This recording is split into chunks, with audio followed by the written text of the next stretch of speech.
ये अमृत धारा है। समझो ऐसे कि महावीर ने पुकारा है। ये अमृत धारा है, समझो ऐसे कि महावीर ने पुकारा है। जिसने भी लिया है आगम का सरना, उसी ने अपनी आत्मा को संवारा है। ये संवारने का काम करती है। ये महावीर की अंतिम देशना हमें अंदर से ब्यूटीफाई करती है।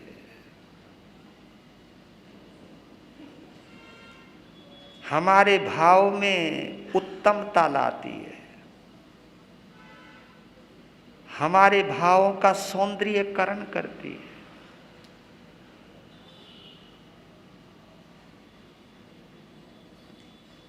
बेशर्ते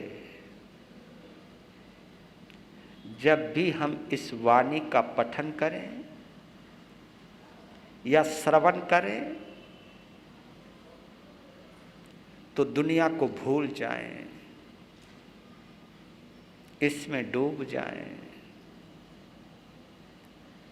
क्योंकि गंदे कपड़े को पानी दिखाने से कभी कपड़ा साफ नहीं होता। अगर गंदे कपड़े को साफ करना है तो उसे पानी में डूबना ही होगा, डुबाना ही होगा और डुबा के रखना भी होगा। ऐसा भी नहीं है कि पानी में डाला और निकाल दिया। डूबने दो, पानी को रोम रोम तक पहुंचने दो। जैसे ही पानी का और मैल का संपर्क होगा तो मैल फूलने लगेगा, तो निकल जाएगा। बस सुरत देव की आराधना इसीलिए कर रहा हूं और करवा रहा हूं, आपके माध्यम से मैं डूब सकूं इसमें और हमारे माध्यम से आप भी डूब जाओ इसमें। यही एक पवित्र उद्देश्य है। इसलिए आपको इस वाणी से जोड़ने का भाव रखता हूं।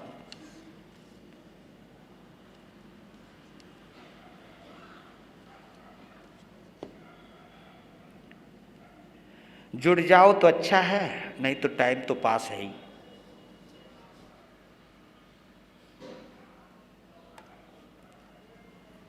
लीजिए, आज का उदाहरण बड़ा महत्वपूर्ण है, विशेषकर जो घर बार छोड़कर संत बनते हैं उनके लिए, क्योंकि इसका नाम ही नमी पवज्जा है।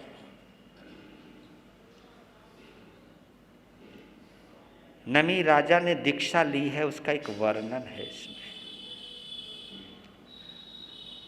प्रवर्ज्या बोलते हैं क्योंकि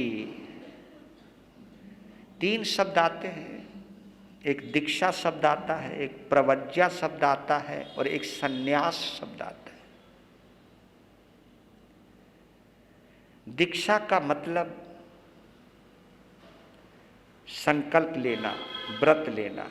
दीक्षा का मतलब ये होता है जो भी हमने सीखा है, पहले होती है शिक्षा और फिर होती है दीक्षा। शिक्षा से हम सीखते हैं, दीक्षा से हम उस सीखी हुई बात को जीवन में उतारते हैं। जीवन में उतारना ही दीक्षा है। सीखने के बाद उतारना भी एक जरूरी है। जो भी हमने सुना है उसे जीने का जरूर अभ्यास किया करो। जो जीने का अभ्यास करने का संकल्प लेता है उसे हम दीक्षा कहते हैं।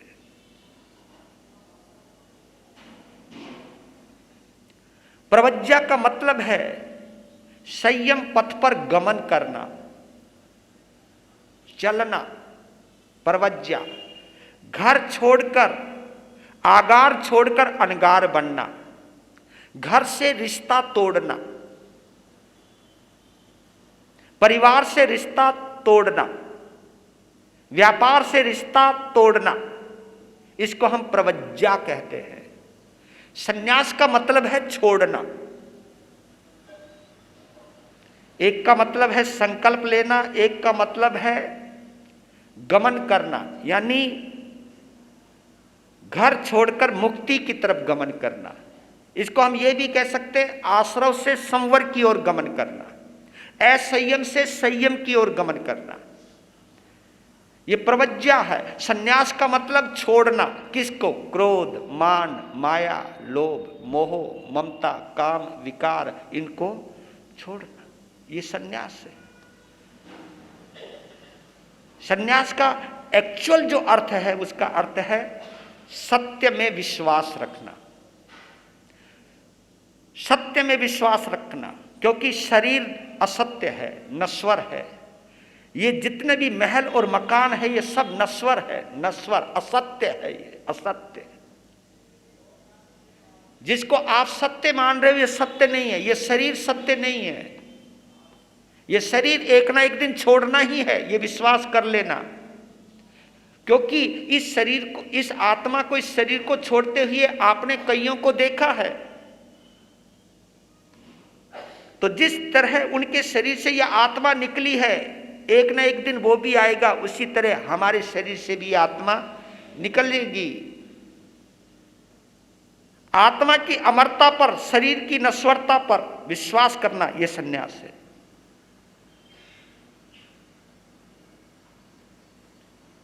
और यह संन्यास, ऐसा विचार तो आप भी कर सकते हो। और यह विचार जितना मजबूत होता जाएगा उतना ही आप आत्मा के साथ और सत्य के साथ निकटता स्थापित करते जाएंगे। क्योंकि आज कहानी है, मुझे सुनानी है। इसको समझने की कोशिश कैसे करें। नमिराज ऋषि ने, एक प्रसंग ऐसा आ गया। प्रसंग तो हमारे और तुम्हारे जीवन में भी कई बार आते हैं, लेकिन हम उन प्रसंगों से कभी सीख नहीं पाते। लेकिन जो सीखते हैं, जिनके लिए घटनाएं बड़ी महत्वपूर्ण हो जाती हैं, और जिन्हें सीखना है तो वो छोटी सी बात से भी सीख लेता है, और जिन्हें नहीं सीखना, कितनी बड़ी बात हो जाए तो भी सीखता नहीं। सीखने वाले ने तो पेड़ के पीले पत्ते को टूटते ही सीख लिया, और हमारे आगे तो पता नहीं कितने पीले पत्ते टूटते हैं। पीले तो छोड़ो, हरे भी टूटते हैं। हम स्वयं ही तोड़ देते हैं, तो भी हम नहीं समझ पाते। ये जो सीखने का वजह बनती है, सीखने का कारण बनता है, जो एकदम छोटी सी घटना को देख करके एकदम बदल जाता है, ये एक पल में नहीं होता।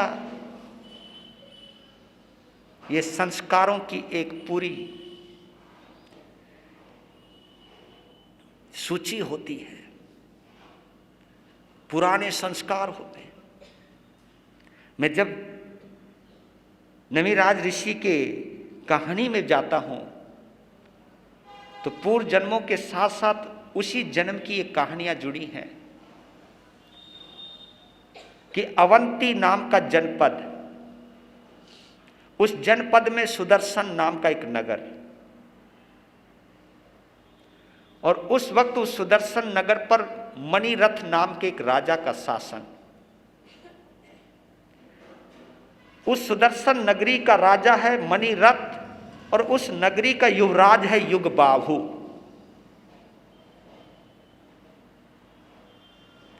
युगबाहु की पत्नी का नाम है मदन रेखा। मदन रेखा की खूबसूरती पर जेठ का दिल आ गया,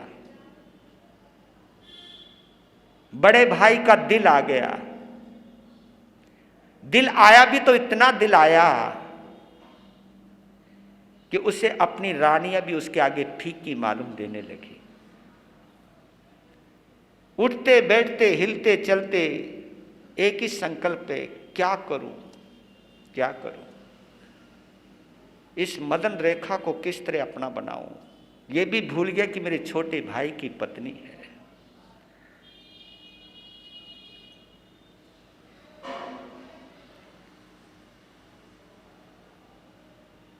फिर उसने रास्ता अपनाया लालच का। जन्मदिन पर, कोई भी प्रसंगों पर बड़े बड़े हीरे हीरे देना, जेवर देना, साड़ियां देना, पकवान देना, वो अपने जेठ का प्रसाद समझ के रख लेती थी। पर देते देते उसकी आंखों में जरूर देखता था कि इसकी आंखों में वो मुस्कुराहट आई या नहीं आई, जो मुस्कुराहट मेरे लिए जरूरी है। क्योंकि देने वाला जब हिसाब लगा करके देता है तो हर बातों का वो चेक करता रहता है। लेकिन आंखें झुका के लेना, रख लेना, अभिवादन करना, ऊपर उठा के ना देखना, वो अपना माथा पीटता, यार इतना माल भी दे रहा हूं लेकिन बंदी हमारी तरफ देखती भी नहीं। ऐसे तुम्हारे साथ तो नहीं है ना कोई प्रॉब्लम? जरा ध्यान रखना।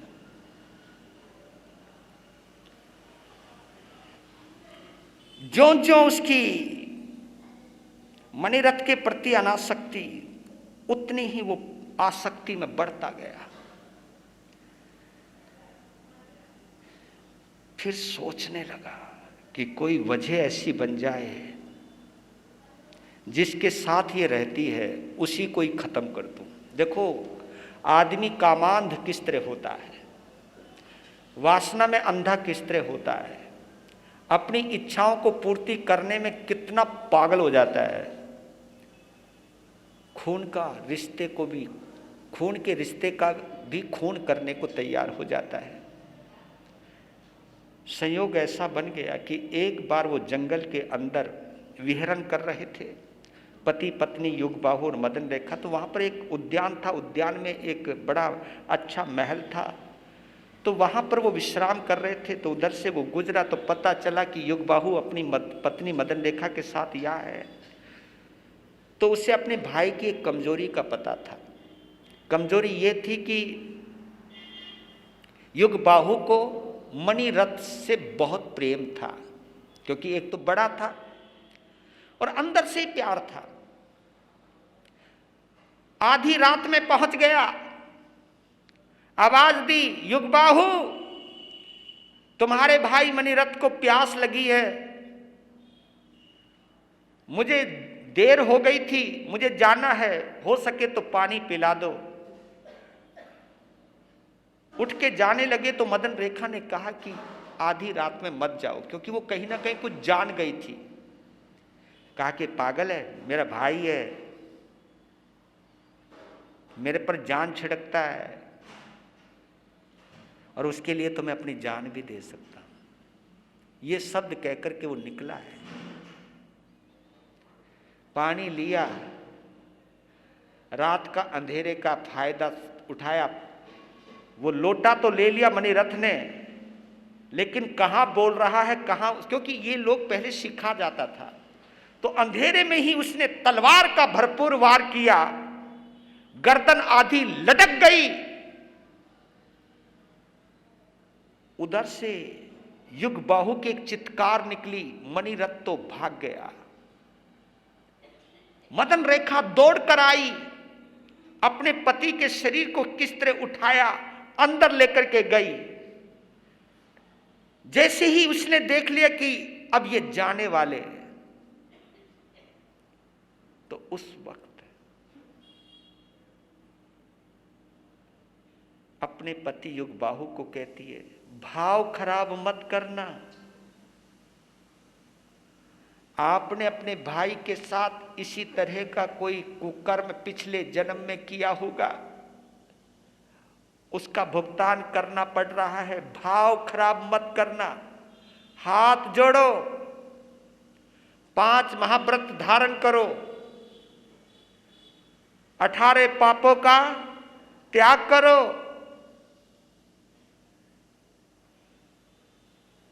गति मत बिगड़ने देना, दुर्गति में मत जाना, क्योंकि इस समय तुम्हारी मृत्यु तुम्हारे निकट है।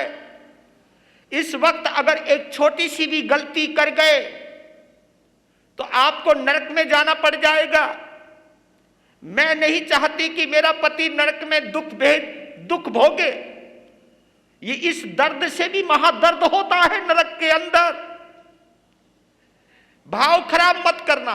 और देखिए वो इतनी शिद्दत से बोल रही है, इतने मैत्री भाव से बोल रही है, क्योंकि हर रिश्ते को उसने एक तरफ छोड़ दिया। एक ही रिश्ता आ गया कि मैंने इनके भाव नहीं बिगड़ने देने हैं। और उसकी आवाज का इतना प्रभाव हुआ कि युग बाहु के भाव बदल गए। बुरे भाव की जगह सद्भाव में बदल गया और संथारा पूर्वक मृत्यु को प्राप्त हुआ और वो 5वें देवलोक में गया। उधर मणिरथ रात के अंधेरे में घोड़े के ऊपर दौड़े जा रहा है, तो घोड़े का पांव एक सांप की पूंछ पर आ गया। सांप उछल गया और उछल करके मणिरथ के माथे पर डंक मार दिया और वो इतना जहरीले था, वो वहीं मर गया। वो मर के 5वीं नरक में गया। यह है कर्मों का सिलसिला, यह है कर्मों की बात। दिन निकला, मदन रेखा ने कहा, मन में सोचा कि अब महलों में नहीं जाऊंगी क्योंकि मेरा सुहाग चला गया, अब मेरी सुरक्षा नहीं होगी। तो वो जंगलों में चली जाती है, जंगलों के ही फल खाती है, जंगलों का ही पानी पीती है। उस वक्त वो गर्भवती थी। एक सरोवर के किनारे पर एक बच्चे को जन्म दिया। उसके जन्म के अवस्था पर कोई उसकी साफ सफाई करने वाला नहीं था। खुद ही हिम्मत उठाई है, खुद ही बच्चे को साफ किया है। बच्चे को साफ करके अपनी साड़ी का एक पल्ला बनाया, पल्ले में एक झूला बनाया, उसमें उस बच्चे को रख दिया और अपनी शरीर शुद्धि करने के लिए उस सरोवर में प्रवेश करती है। इतने में जल हस्ती, एक पानी का भी हाथी होता है, जल हस्ती, वो आता है और उसे वो उछाल देता है। जैसे ऊपर उछाला तो वहां से एक मणिप्रभ नाम का विद्याधर जा रहा था। जैसे कोई स्त्री उछल करके आई तो उसने तुरंत अपने विमान को थोड़ा सा नीचे किया, उस औरत को अपने विमान में ले लिया और जैसे उसकी खूबसूरती देखी, ओए वो भी पागल हो गया। जा रहा था उस तरफ, अपना विमान उल्टा मोड़ लिया। मदन रेखा ने विमान की दिशा देखी तो कहा कि आप इधर जा रहे थे, वापस क्यों जा रहे हैं? कहा कि मेरे पिताजी संत बने हुए हैं, 4 ज्ञानधारी हैं, मैं उनके दर्शनों के लिए जा रहा था। लेकिन आप जैसा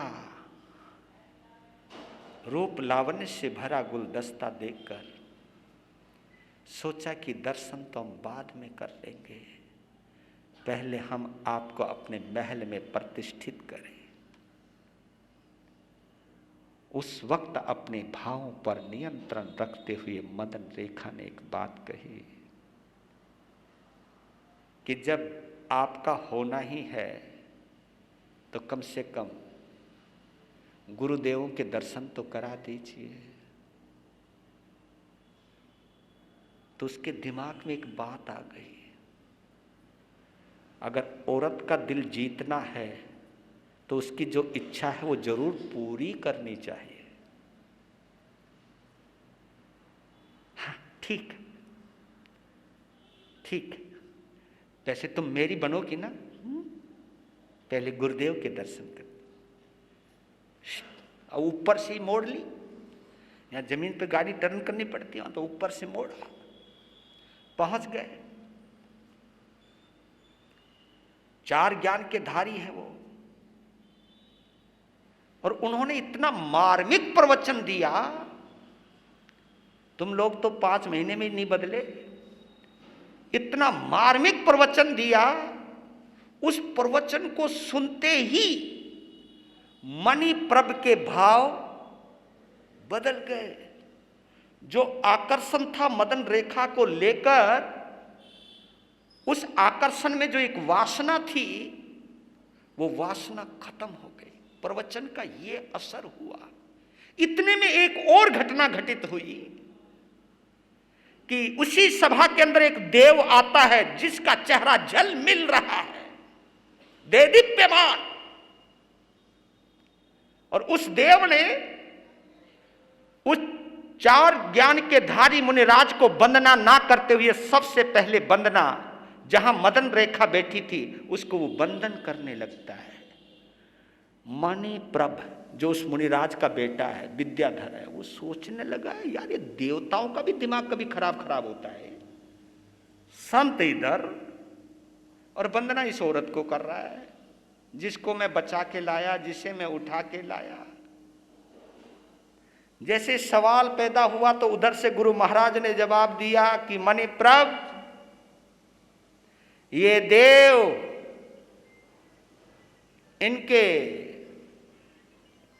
इनका पति युगबाहु हैं।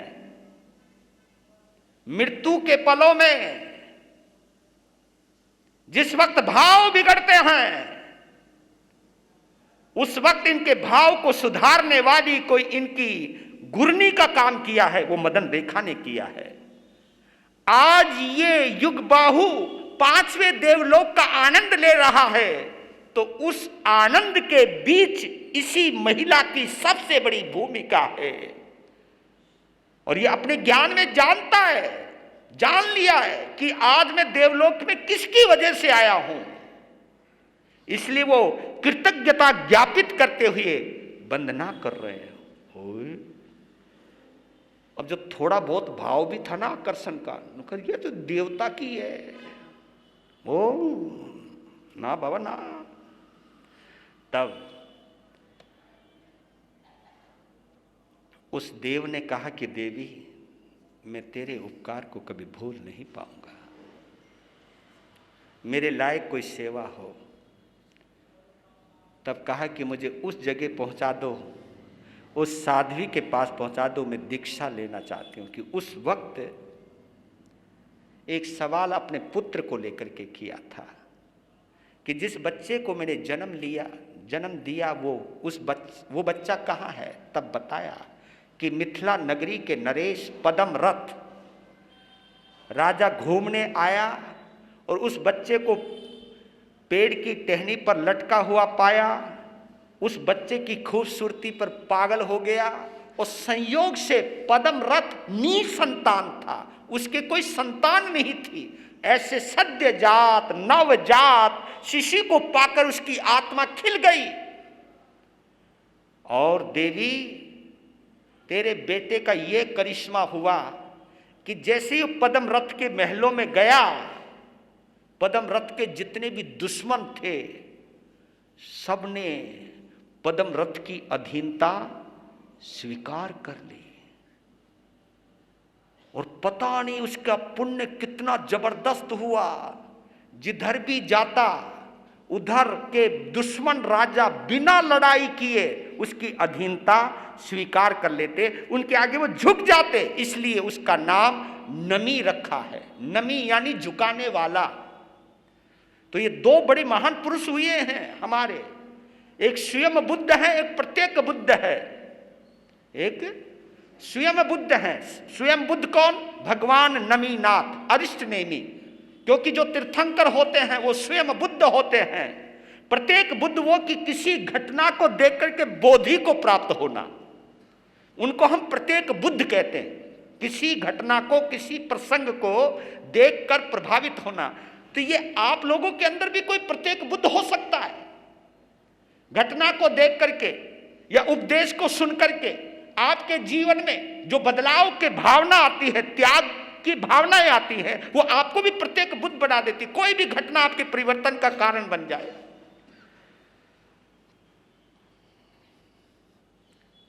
तो जब पता लगा कि वो सुरक्षित है, अब मेरी भूमिका, क्योंकि उसे पिता भी मिल गया और माँ भी मिल गई, अब मुझे क्या करना है? अब मुझे दीक्षा लेकर अपनी आत्मा का कल्याण करना है। उधर पद्मरथ जब नमी राजा जवान हुए तो उनको राजगद्दी सौंप करके स्वयं पद्मरथ दीक्षित होकर के दीक्षा ले लेता है। और नमी राजा का ऐश्वर्य बढ़ता गया और नमी राजा ने एक नहीं, दो नहीं, 108 कन्याओं के साथ, राजकुमारियों के साथ उसका विवाह। उसका पुण्य का करिश्मा बढ़ता ही चला गया, तेजस्वी, ओजस्वी, वर्चस्वी बनता चला गया। एक बार क्या हुआ कि उसकी हस्तिशाला से एक हाथी बिरचकर, मदमस्त होकर दूर किसी नगर के अंदर चला गया जहां का राजा चंद्रयश है। चंद्रयश की नगरी में उस हाथी ने जब आतंक मचाया तो चंद्रयश ने उसको काबू में कर लिया और अपने हस्तिशाला में बांध दिया। नमी को पता लगा कि मेरा हाथी फला राज्य के अंदर गया है। उस वहां के राजा का नाम चंद्रयश है। उसने सूचना भिजवाई, नमी ने दूत भेजा, कहा कि वो मेरा हाथी है, मेरा हाथी वापस लौटा दो। उस चंद्रयश ने कहा कि राजा होकर के तू राजनीति भूल गया क्या? मैंने तेरा हाथी नहीं चुराया, बल्कि तेरा हाथी खुद चलकर मेरे पास आया, बिरचा हुआ था, शांत किया, अब उस पर मेरा अधिकार है, तेरा कोई अधिकार नहीं। नमी राजा को अपनी पुण्यवानी का अहंकार था। अहंकार, क्योंकि ये चीजें आ जाती हैं। अहंकार इस बात का था कि उसने मना क्यों किया और उसने युद्ध करने की घोषणा कर दी, यह सोचकर कि आज तक कोई मेरे से जीता नहीं है, सबको मैंने हराया है, और जो मेरे साथ वादा खिलाफी करता है मैं उसे छोड़ता नहीं हूं। युद्ध की घोषणा करी तो चंद्रयश भी कौन सा कम था, वो भी बीच युद्ध में आ गया। उधर मदन रेखा ने अपने अवधि ज्ञान में देखा कि दो, बड़ा भाई और छोटा भाई, क्योंकि चंद्रयश भी मदन रेखा का ही बेटा था, कि दो भाई आपस में खून खराबे पर उतर आए हैं। तब अपनी गुरानी की आज्ञा ली, कहा कि अगर आपकी इजाजत हो तो मैं खून खराबे से लोगों को बचाना चाहती हूं। तो आहा सुहम, तो बीच मैदान में वो खड़ी होती है, 2 सोनाओं के बीच में वो खड़ी होती है और साध्वी को देख करके चंद्रयश ने और नमी ने प्रणाम किया। चंद्रयश ने देख लिया और पहचान लिया, तो मेरी मां है। मां तुम? हां बेटा, जिसके साथ तुम युद्ध कर रहे हो ये कोई और नहीं, ये तेरा छोटा भाई है। अभी दुश्मन थे, सच्चाई पता चली तो उस युद्ध के मैदान में दोनों भाई गले मिल गए। और इस घटना ने इतना प्रभाव डाला, चंद्रयश को इतना प्रायश्चित हुआ कि तू अहंकार में आके लड़ने लग गया। तो चंद्रयश ने कहा कि छोड़ो, अब ये मेरा राज्य भी तेरा राज्य हुआ, मैं दीक्षा लेता हूं। तो चंद्रयश भी अपना राज्य भी नमी को सौंपकर दीक्षा ले लेता है। कुछ समय के बाद नमी राजा के शरीर में दहा ज्वर पैदा हुआ। दहा ज्वर, ये फीवर जिसमें सारा शरीर तपने लगता है और कभी कभी शरीर फटने लगता है, और वो बुखार उनको 6 महीने रहा, सूख के काटा हो गया। जब हकीमों से पूछा कि क्या किया जाए, तब गोशीर्ष चंदन की बात आई। देखो अब कहानी कहां पर मोड़ लेगी। गोशीर्ष चंदन ही इसका इलाज करेगा। तो 108 रानियां लगी घिसने चंदन, वो चूड़ियों की खन खन। और कहते कि जब शरीर बीमार होता है तो किसी भी तरह का शोरगुल बर्दाश्त नहीं होता। शोरगुल तो छोड़ो, संगीत भी अच्छा नहीं लगता, संगीत भी अच्छा नहीं लगता। इतनी घुटन हो गई, मंत्री को कहा रोको, ये क्या शोर शराबा हो रहा है। नहीं जी, ये आपका चंदन घिसा जा रहा है, आपकी बीमारी की दवाई घिसी जा रही है। कहा कि दवाई गई भाड़ में, मैं बेचैन हो रहा हूं, अब क्या करें। मंत्री पहुंचता है जहां रानियां चंदन घिस रही थी। कहा रोक दो, आपकी चूड़ियों की आवाज हो रही है। रानियों ने कहा कि चूड़ियां भी होंगी और आवाज भी नहीं होगी। कैसे? हम सुहाग के तौर पर एक एक कड़ा रख लेती, एक एक चूड़ी रख लेती। अब घिसने लगी, आवाज बंद। जैसे आवाज बंद हुई और राजा और बेचैन, क्योंकि ऐसी स्थिति में आदमी फ्रस्ट्रेट हो जाता है। बोलो तो बुरा लगे, ना बोले तो बुरा लगे। वो सोचने लगा कि चंदन घिसना बंद हो गया क्या, या चंदन नहीं घिसे जाएगा तो मैं सही नहीं हूंगा। मंत्री को बुलाया, कहा कि चंदन घिसना बंद, क्या मेरी दवाई की कोई चिंता नहीं। तब मंत्री ने कहा चंदन घिसा जा रहा है महाराज, घिसा जा रहा है, तो आवाज क्यों नहीं हो रही। कि महाराज आवाज इसलिए नहीं हो रही कि सबके हाथों में एक एक ही चूड़ियां हैं, और एक चूड़ी कभी आवाज, बस यही चीज स्ट्राइक कर गई।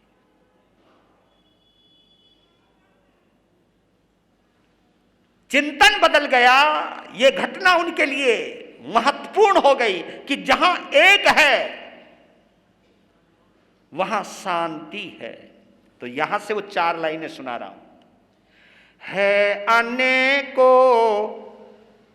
जिस है अनेको जिस जगह पर दुख और संघर्ष है, एक एकाकी जहां पर आत्मा का उत्कर्ष है।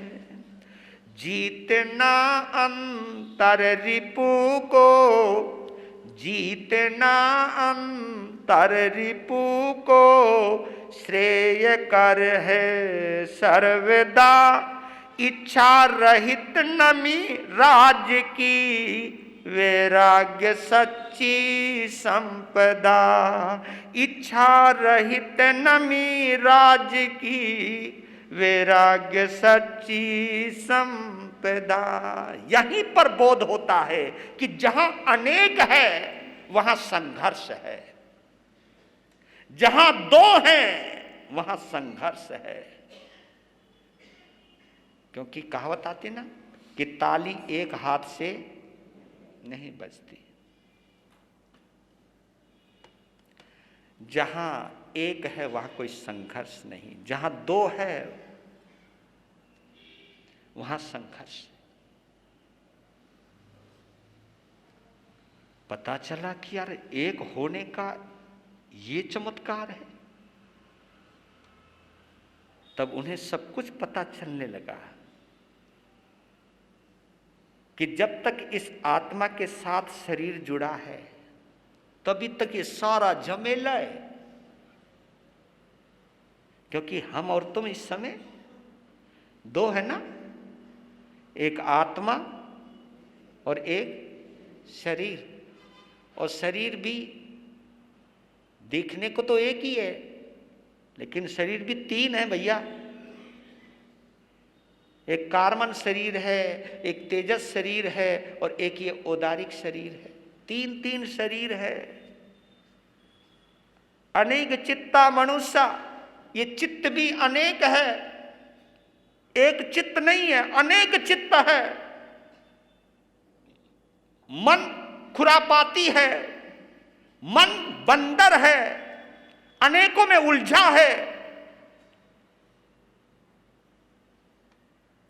एक संकल्प पैदा हो गया कि अब मुझे आत्मा में प्रवेश करना है, और आत्म प्रवेश का एक ही रास्ता है, दीक्षा। हम तो दीक्षा लेकर के भी उलझ गए रे, लेकिन असली दीक्षा वो है जब आत्मा का ही लक्ष्य हो। क्योंकि अब हम किसी न किसी संप्रदाय में दीक्षित होते हैं, संप्रदाय ही हमारे लिए दुकान बन जाती है, उसी को ही बढ़ाने में हम लग जाते हैं, और जब उसको बढ़ाने में लग जाते हैं तब हमसे भी गलतियां होनी शुरू हो जाती हैं। एक संकल्प लिया कि मैं दीक्षा लूंगा, और ये संकल्प लेते ही पता नहीं कब नींद आ गई। जब नींद से जागे तो शरीर में कोई रोग नहीं। ये देखा, आत्मा के साथ जैसा ही संपर्क स्थापित हुआ, शरीर की नश्वरता का जैसे ही ज्ञान हुआ, आत्मा की अमरता का जैसे ही बोध हुआ, एकदम चमत्कार हुआ। आत्मा से कनेक्ट हो गए, शरीर से संपर्क टूटा। संपर्क टूटने का मतलब आप जानना कि पहले दर्द हो रहा था, उनको वेदना हो रही थी, क्योंकि शरीर से जुड़े थे। क्योंकि जितने भी दर्द है, जितनी भी वेदना है, यह आत्मा की कोई वेदना नहीं है।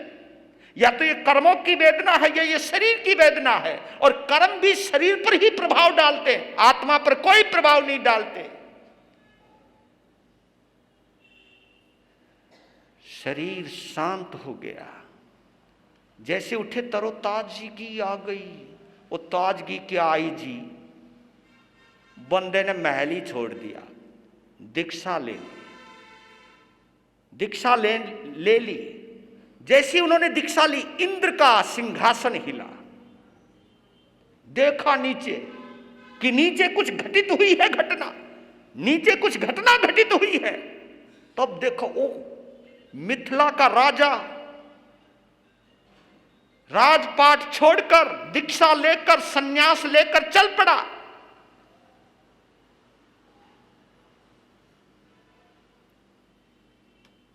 ऐसे प्रसंगों पर इंद्र को बड़ी जेलस होती है। हाँ, आप कहोगे जेलस क्यों होती है? जेलस इसलिए होती है कि जो काम नमिराज ऋषि ने करके दिखा दिया, वो काम इंद्र भी नहीं कर सकता। और कभी कभी जो काम हम नहीं कर सकते दूसरा कर देता है, तो सोचते कि ये काम मैंने क्यों नहीं किया। यही तो ईर्ष्या है। उसके पास मर्सिडीज है, मेरे पास क्यों नहीं है। अब तुम उसमें लग जाते हो, बस तुम्हें मर्सिडीज तो मिल सकती है, कोई बात नहीं, कभी हो सकता पनवानी का जोर मारते हैं।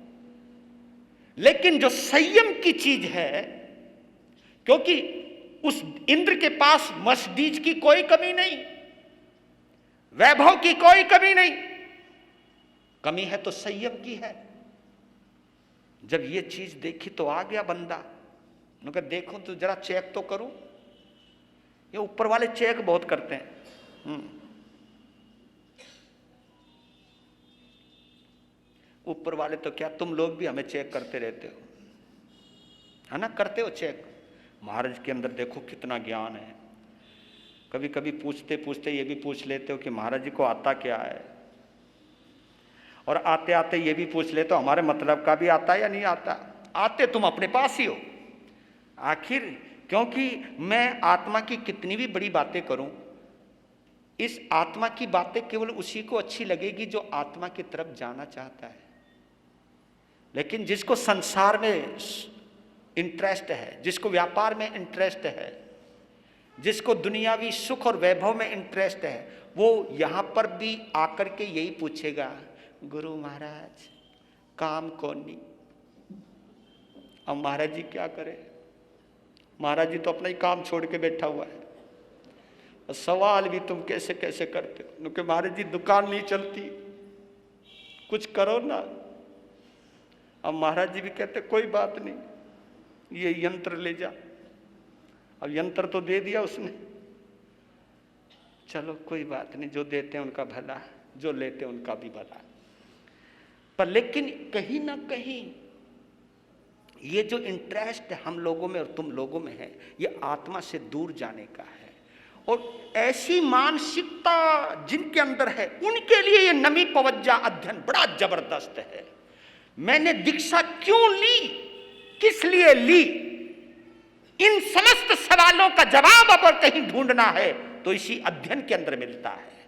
क्योंकि सवाल वही करता है इंद्र, संसार से जुड़े हुए जो सवाल तुम लोग हम लोगों से करते हो, वही सवाल पूछे हैं इंद्र ने नमी राज ऋषि से।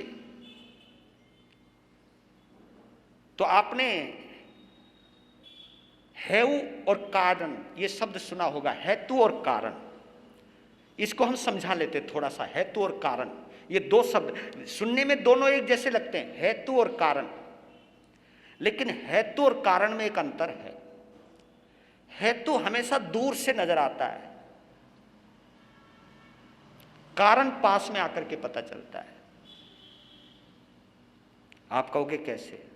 जैसे आप कहीं जंगल में भटक गए, दूर से कहीं दिखाई दिया कहीं धुआं उठ रहा है, तो उस धुएं को देखते तुम समझ जाते हो कि आग लग गई या आग लगी हुई है। तो दो कारण आते हैं, या तो जंगल में आग लगी है, या दूसरा कारण ये नजर आता है कि यहां कोई ना कोई बस्ती जरूर है।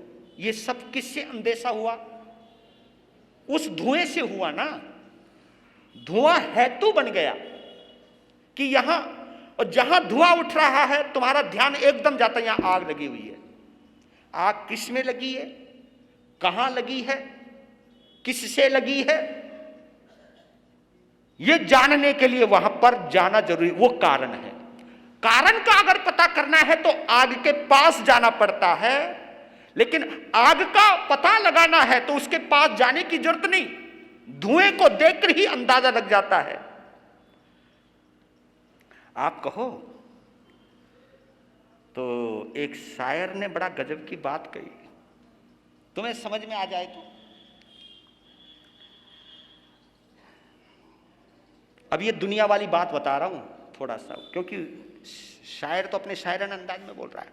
कहा कि इश्क होने लगे, आहा, इश्क होने लगे तो पूजा पाठ किया करो यारो।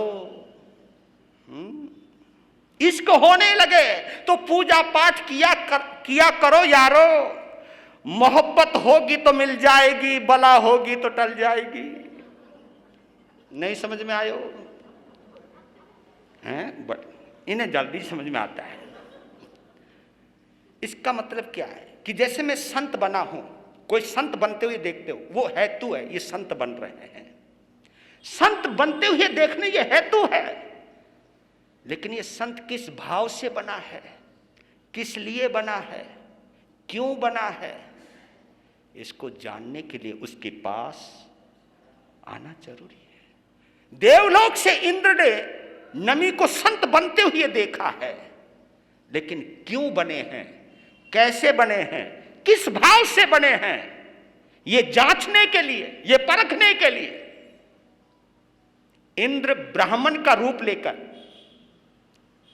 सामने आते हैं और आगे खड़े हो जाते हैं कि रुको रुको रुको।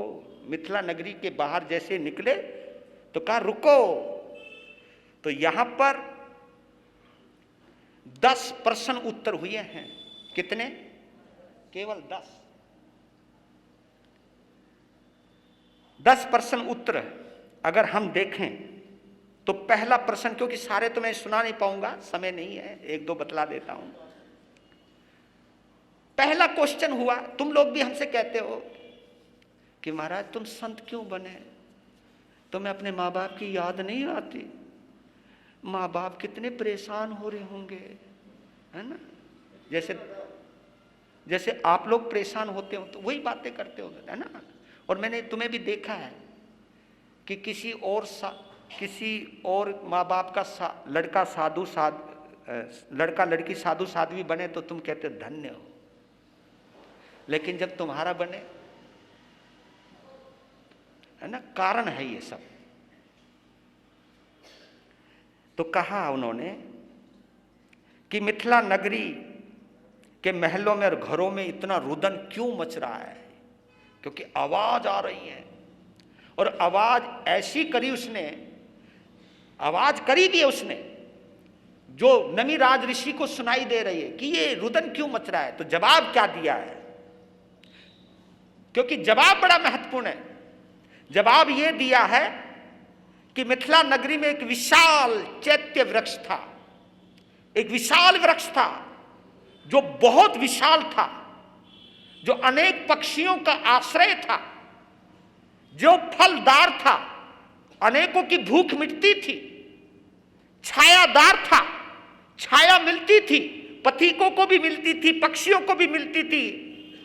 अब क्या हुआ, एक वैराग्य का अंधड़ आया, तूफान आया, जिस वैराग्य के आंधी में वो वृक्ष टूटकर गिर गया। ये जितने भी पक्षी जो उस पर रहा करते थे, जो उस पर रहकर खाया करते थे, जो उसको अपना आश्रय समझा करते थे, उनका आश्रय छिन गया, उनका सहारा छिन गया। तो जो पक्षी कोहराम मचा रहे हैं ना, वो उस वृक्ष के लिए नहीं मचा रहे, वो इसलिए मचा रहे थे उस वृक्ष के द्वारा उनकी स्वार्थ की पूर्ति होती थी। तो एग्जाम्पल दिया, मैं भी एक वृक्ष था, मेरे सहारे जो मौज कर रहे थे, मेरी वजह से जिनका नाम था, जिनकी पहचान थी, अब मेरे दीक्षा लेने से वो सब सहारा टूट गया, छूट गया। इसलिए वो मुझे नहीं रो रहे, वो सब अपने अपने। तो ये तो तुम जानते हो, कोई किसी के लिए, इसलिए गलत फहमी मत पालक रहा है, मैं मर गया तो उसका क्या होगा, अरे कुछ नहीं होगा, कोई और हो जाएगा। हाँ, ये मत सोच लेना, क्योंकि कोई किसी के बिना रुकता नहीं है भैया, कोई किसी के बिना टिकता नहीं है। ये सब बातें, कई सवाल हैं इसके अंदर, समय आपका हो गया है, कभी पढ़ लेना। पर लेकिन वो हम जैन संतों के लिए, साधना के पथ पर चलने वाले पथिकों के लिए बहुत जबरदस्त प्रेरणा है। ये नमिराज ऋषि का जो अध्ययन है, तो उन्होंने कई सवाल किए, और जब उनकी क्षमाशीलता को देखा है, उनके वैराग्य को देखा है, तो अपना रूप छोड़ दिया और इंद्र के रूप में आ गया और कहा कि मैं नमन करता हूँ आपके वैराग्य को, आपकी साधना को, आपके स्वाध्याय को, आपके दर्शन को, आपके लक्ष्य को मैं नमन करता हूँ। नमन करके इंद्र अपने स्थान पर चला गया।